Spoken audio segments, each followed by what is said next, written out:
We are now officially entering our Maasverse Madness segment of the episode, where we call out series crossover references and discuss theories. Today, we are discussing concepts that give spoilers from Throne of Glass, including Kingdom of Ash, and Crescent City, all 3 books. So please only continue listening if you've read all the Maasverse books. In Feyre's opening chapter, she notes how there's a wicked-looking mace on Rhys's desk. I immediately was like, what's this wicked-looking mace? This isn't a throwaway line because it's mentioned twice. And I looked in the Maasverse, and there's 2 other mentions of a mace, and only in the Throne of Glass world. There's one in like Celaena's training montages, basically in the first book. And there's also a mention of the Trove of Aniel when Aelin, Rowan, and co. are basically looting Chaol's dad's weapons for battle and all that kind of stuff. They find ancient-looking maces. Could be the same. Could be absolutely nothing, but I thought it was something to at least point out. But here's why I really need to be here at Maasverse Madness, because my God, this book gives more and more equals witch material. In case you missed it, I am convinced that Mor is a witch, more specifically a Kraken witch. Number 1, the Morgan is a triple goddess of death in Irish folklore. Who do the witches in Tog worship? The 3-faced goddess. Number 2, her family had the Ouroboros mirror, which I am 1,000% convinced is a witch mirror. Number 3, witches are brought up in the Illyrian camp, and immediately Nesta's like, what's the deal with witches? Who answers?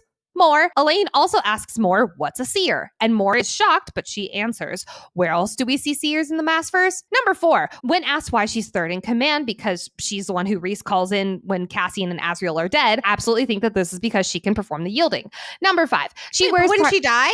Yes, she would. But so are Cassie and Azriel and Rhys, and I'm assuming probably Amber. Okay. Which is so terrible, but I'm assuming. Number 5, she primarily wears red, which is the color of the Kraken Witch Clan. And honestly, those are all just the recaps that I could think of off the top of my head. I didn't even go back into outlines. That is how prominent this is. But now we're in Frost and Starlight, so we get more parallels. In this first one, I am going to give a small trigger warning because I do discuss stillborn birth, so please listen to your comfort level. In Mor's flashback of her being dumped at the Autumn Court border, she has 3 nails in her abdomen. Again, just another tie into that number 3, aka the 3-faced goddess. But you also can't help but think of Asterin. While Asterin's branding was because she gave birth to a stillborn witchling and from a human father, it's not entirely unlike the reason Mor was also nailed, because she is now considered quote unquote spoiled goods. But also some rapid fire from this moment. She mentions how the nails in her are iron nails. Immediately you think of the Iron Teeth witches with the iron nails. And Mor also wishes that she could grow claws and rip out their pale throats. Again, the Iron Teeth witches. Everything is right there. This stretch does give me a big Mor question, because Rhys mentions, quote, I knew better than to ask if she thought her mother would come along. We didn't discuss Mor's mother. Ever. Why? Is it because she's a witch? And what does it mean? I thought it was just because she's a bitch. But maybe she's a witch bitch.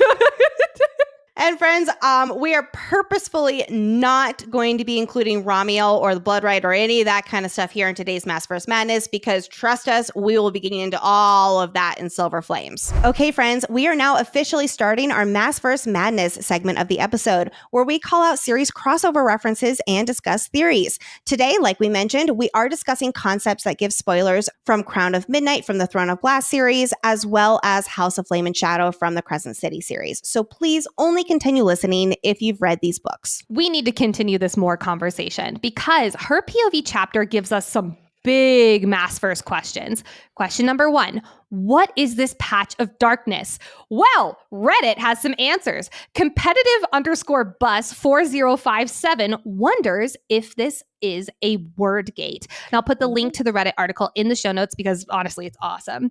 We learned from Baba Yellowlegs in Crown of Midnight that, quote, there are gates, black areas in the word that allow for life to pass between worlds. Could this be what the shadowy darkness is? And Mor just almost accidentally missed out on an opportunity to travel to Aurelia, Midgard, or somewhere else entirely. But then, as competitive_bus 4057 brings up, this also could mean that Bryaxis is watching her, and maybe Bryaxis itself is a word gate. But The theory continues, and this is where I just get chills. I love it.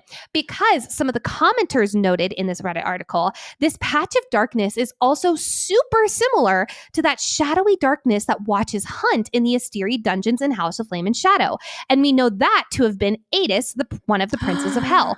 So the princes of hell can travel through this shadowy patch of darkness. Could this be, rather than Adis, could this be Thanatos watching more? Thanatos has been mentioned in the ACOTAR series before. This would absolutely check out as a way for the Princess of Hell to enter our ACOTAR world. This crossing of worlds is especially sus when you look at the line at the end of the chapter, where Moore mentions mists being around. Mists, aka ley lines intersecting, creating thin places within the world easily able to travel to. Oh my God! This was amazing.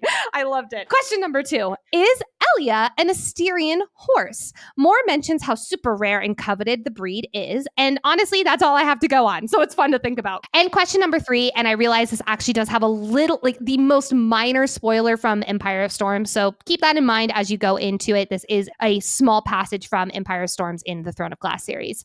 All of the wind talk from Moore. Moore is riding as fast as the west wind and her blood calling her to go on the wind. Who else is quite connected to winds? The Witches of Throne of Glass, who specifically is connected to western winds? Manon in Empire of Storms. She thinks, quote, the song of the western wind singing her home. Moore is a witch. Mic drop. I got it.